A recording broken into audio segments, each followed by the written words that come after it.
So the Lions GM just had the best moment of all time. The moment that every player, coach, GM would love to have. And it's the moment of you look at the media, you go off and say, everything that you said about me and my team was wrong. So Brad Holmes took over the Detroit Lions as their GM in 2021. 2021, the Detroit Lions went 3-13-1.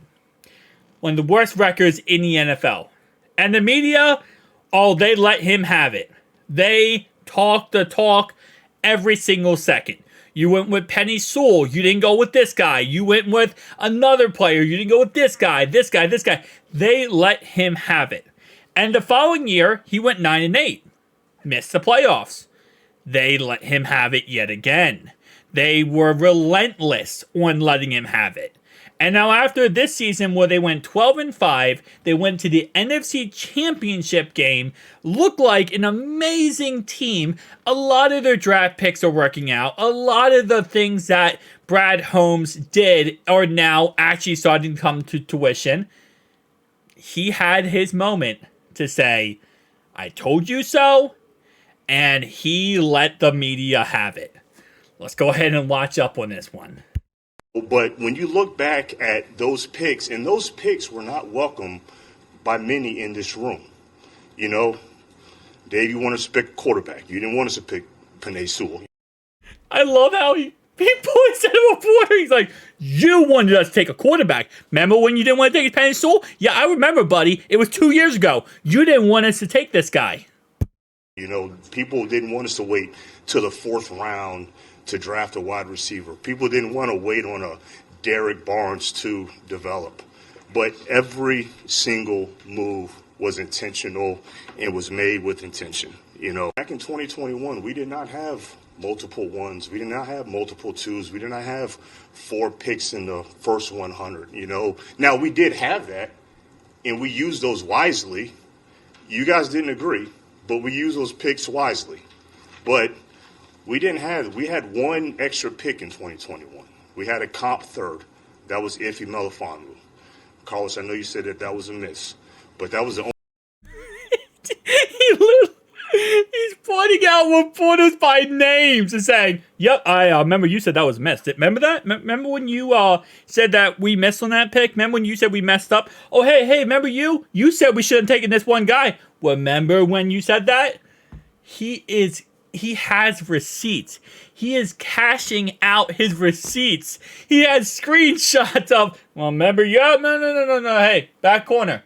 You said we should have taken the wide receiver in the 3rd round. Right back corner, you said we should have taken the left guard, 2nd round. This is like the best thing possible. That was the only extra pick. So what I'm saying is that's not required to sustain what we built going forward. So how does it make you feel when you make a decision that isn't well received by everybody but still standing on your 2 toes and going forward? I mean, just making everybody or you included? No, I mean just anybody. I ain't really. That is. Why would the reporter ask, like, this guy is right now on demon time. He is cashing every receipt. He is going at every single person. Why would you ask him, so, how do you feel when people don't like your choices that you make? Bro, you know he's gonna just turn that right back to people, or you don't like my choices I make. I ain't say too much today. Deal with they do. But just going forward and picking those smaller things. That's not a criticism. I'm just saying. I mean, it seems like you're enjoying it a little bit. No. It's. I'll say this. I'm big on accountability, you know, and I think y'all would expect me to be accountable when I'm up here. When things don't go right, you would expect me to be accountable, and I am. I feel I'm a very accountable person. I think when you heard so much negativity about our draft, and then when I said, look, wait till they start playing football, it'll be appreciative. When they started playing football and people started giving them credit, the negativity kind of just, everybody forgot about it. Nobody, I give probably two people credit in this room that said, you know what, I was wrong. I was wrong.